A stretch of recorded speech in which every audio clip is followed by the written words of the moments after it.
Živjo, jaz sem Mul, vse veste, Sloven easy, Angla easy, Mata easy, vse na easy. No, ampak danes bom govoril o nečem, ki pa ni na easy. Za vse vas, a veste, ki se volitev ne nameravate, ne želite udeležiti, imam eno sporočilo. Upam, da vam bo spodbudo in mogoče le spremenite mišljenje. Evo, najprej, če svojega glasu ne oddate, to pomeni, da ima glas nasprotne strani, pa ste zdaj, dvojno veljavo, res prav dvojno veljavo. To se pravi, to je isto, kot če bi zdaj, ne vem, dobila nasprotna stranka 2 glasova. Za en oddan njihov glas in za tist glas, ki ga vi ne oddate. Seveda pač govorimo o odstotkih, a ne? Torej, če bi šlo, ne vem, 10 ljudi na volišče in 2 glasujeta za neko stranko, to pomeni, da je ta stranka dobila 20 odstotkov. Če pa ker pa v resnici vsega skupaj 20 ljudi, če bi šli vsi na volitve, bi dobila samo 10 odstotkov. A razumete razliko, ne? To se pravi, pejte volit. Naprej. Glasovi, ki jih prejmejo stranke, tiste male, ki ne presežejo parlamentarnega praga, torej, ki ne dobijo dovolj odstotkov oziroma glasov, se razdelijo ostalim strankam po ključu, tako kot so se te odrezale na volitvah. Tisti, ki prejme največ glasov, potem dobi tudi največji delež od teh strank, ki niso zbrali dovolj glasov. Tretjič.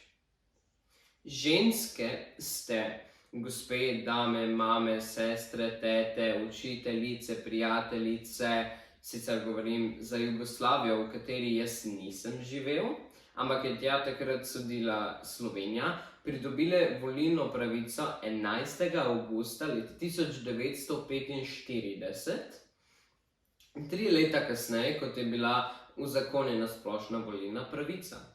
Zdaj, če se štejemo, koliko časa pravzaprav, če lahko volite, vidite, da bi morale nujno se boriti za svojo volilno pravico in jo izkoristiti, ker to ni samo pravica, ampak je tudi dolžnost in odgovornost. Prav nobenega opravičila ni, da se volitev ne bi udeležile v 100%, sicer lahko se primeri tudi to, da če se bodo stvari pomikale kakor se, da kmalu ne boste več imele volilne pravice. Gospe moje drage, pejte volit. Četrtič. Volitve so, tako kot sem že prej povedal, ne samo naša pravica in dolžnost, ampak so tudi odgovornost do vseh prihodnjih rodov. Če boste dopustili, da Slovenija tako kritično zaide s poti, da se postavi ob bok tistim državam, ki ne želijo v bistvu popeljati nazaj v srednji vek, je to nedopustno. Vsak, ki ne bo šel volit, dopušča, da bomo šli po poti, po kateri nočemo iti. Pejte volit. Petič. Tudi če ne veš, koga volit, pejte na volitve. Se je skoraj 19 strank.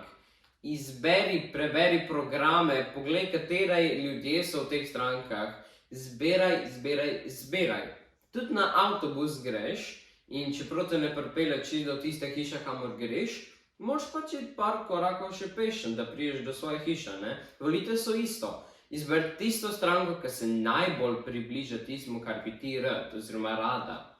Oddaj svoj glas. In še zadnjič, to moram pa prav posebej še poudariti. Bojkot volitev. Tega slovenska zakonodaja ne pozna. Kdor bo govoril, dajmo bojkotirati volitve, to je ena velika traparija.